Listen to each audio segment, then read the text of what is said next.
आश्रम के सभी बच्चे जब दूसरे कामों में लगे होते थे तो एक बच्चा एक कोने में बैठा चुपचाप अपने आप में खोया रहता था।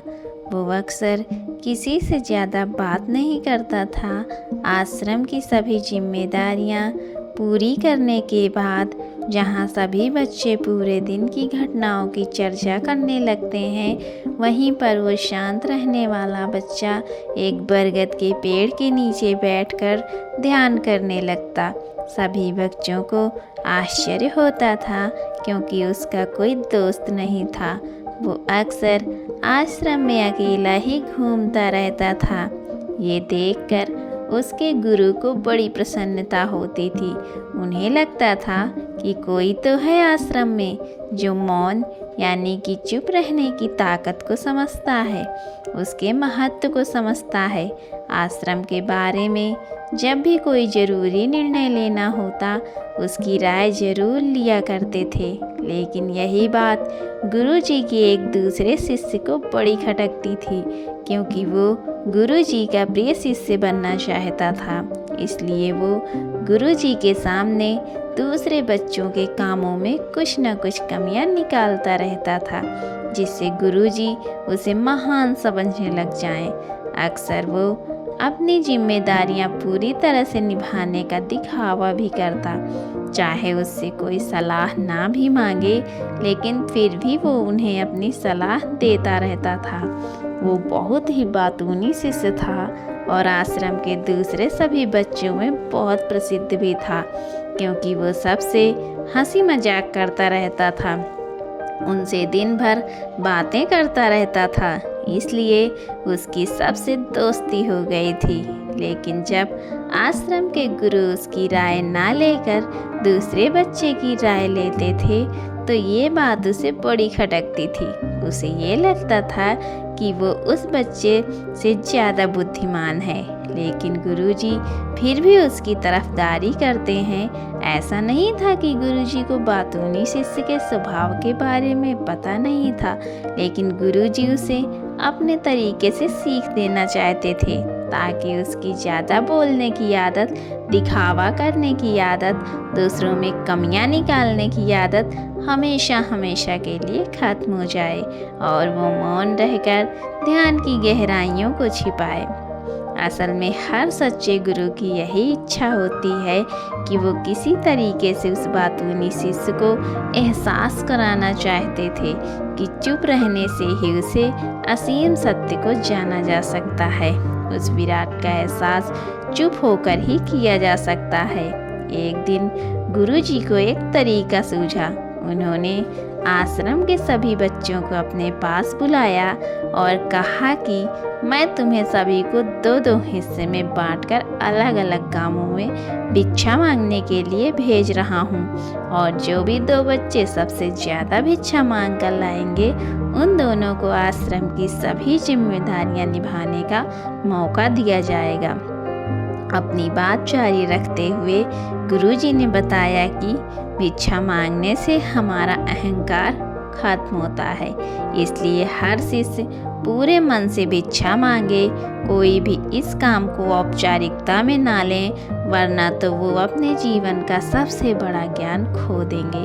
आश्रम के गुरुजी ने जानबूझकर बातूनी शिष्य और चुप रहने वाले शिष्य की जोड़ी बना दी। बातूनी शिष्य के मन में सिर्फ एक ही बात चल रही थी कि इस बार उसे मौका मिला है और इस बार वो गुरुजी को दिखा देगा कि जो चुप रहने वाले शिष्य से कितना ज़्यादा प्रतिभावान है।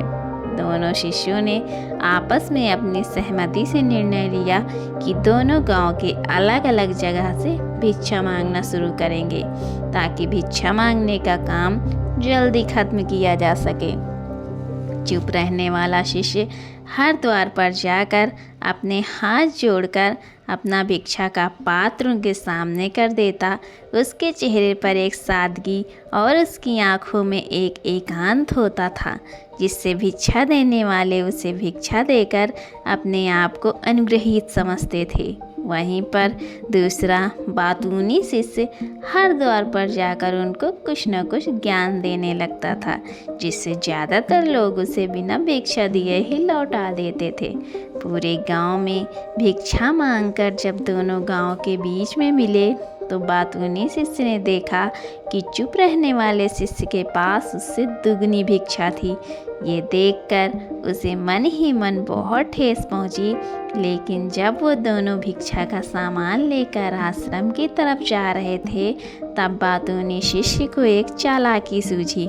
उसने चुप रहने वाले शिष्य से कहा कि हमें अपनी भिक्षा एक ही थैले में डाल लेनी चाहिए। गुरुजी ने हम दोनों को एक साथ भिक्षा लाने के लिए कहा था। चुप रहने वाले शिष्य ने बिना कुछ बोले अपनी सारी भिक्षा उसके थैले में डाल दी। बातूनी शिष्य मन ही मन बहुत खुश हो रहा था कि अब गुरुजी को पता ही नहीं चलेगा कि ज़्यादा भिक्षा हम में से किसने मांगी। उसे लग रहा था कि गुरुजी मुझे इससे कम प्रतिभावान समझेंगे, इसलिए उसने ये तरकीब लगाई। सभी शिष्यों के आने के बाद संध्या के समय जब सभी की भिक्षा ली गई तो इन दोनों शिष्यों की भी भिक्षा सबसे ज़्यादा निकली। गुरुजी ने इन दोनों का अभिवादन करते हुए आश्रम के सभी बच्चों के सामने इनकी पीठ थपथपाते हुए उन्हें शाबाशी दी और कहा कि मैं आश्रम का कार्यभार तुम दोनों को नहीं सौंप सकता। इससे आपसी मतभेद होने का खतरा रहता है, इसलिए तुम दोनों में से जो ज़्यादा भिक्षा लेकर आया है आश्रम की जिम्मेदारी उसे ही सौंपी जाएगी। जब उन्होंने उनसे पूछा कि तुम में से ज़्यादा भिक्षा कौन मांग कर लाया था तो बातूनी शिष्य ने कहा कि गुरुजी, मैं इससे दुगनी भिक्षा मांग कर लाया था, लेकिन मुझसे गलती हो गई कि मैंने वो दोनों भिक्षा एक ही थैले में डाल दी।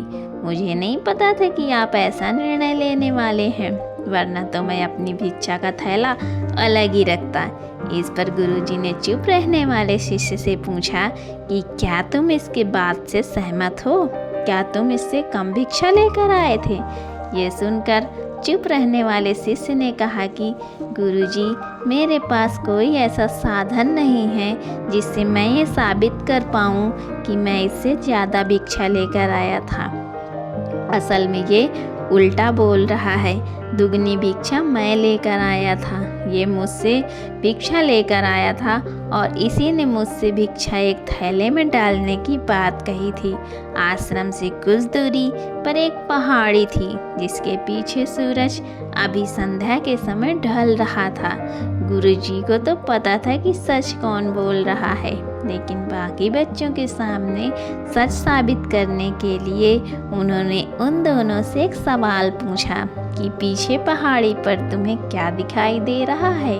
ये सुनकर वाचाल शिष्य झट से बोल पड़ा कि गुरुजी, पहाड़ी के पीछे सूरज अपना रंग बिखेर रहा है, आसमान में लालिमा छाई हुई है, ये बहुत ही सुंदर दृश्य है। वो तो और भी बहुत कुछ कहना चाहता था, लेकिन गुरुजी ने उसे चुप करते हुए दूसरे शिष्य से जवाब जानने के लिए कहा।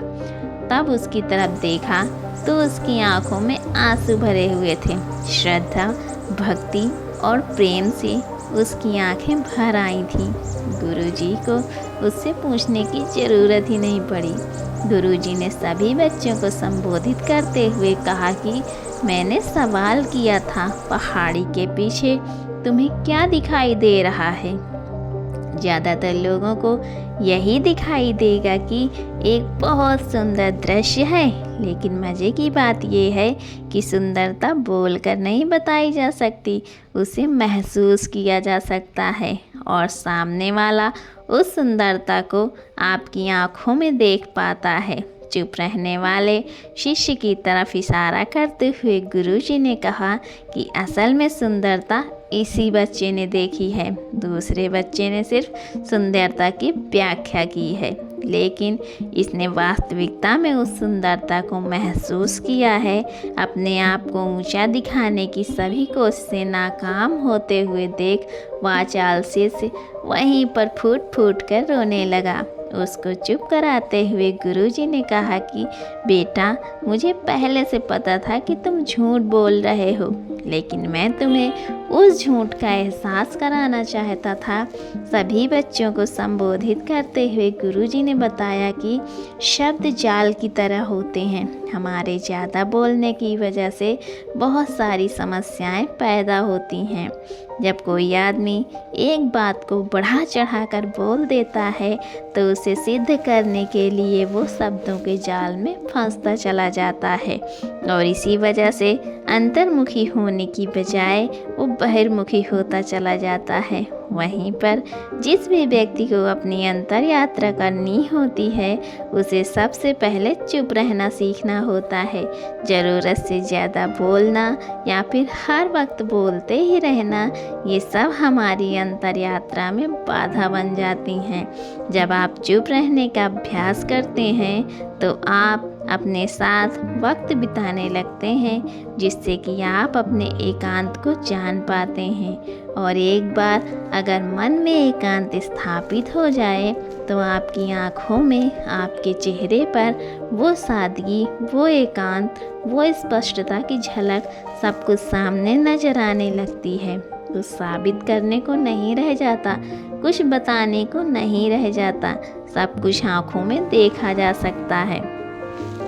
चुप रहने वाले शिष्य की तरफ इशारा करते हुए गुरुजी ने कहा कि अभी जो दृश्य इस बच्चे ने देखा वो ज़्यादा बोलने वाला आदमी कभी नहीं देख पाएगा।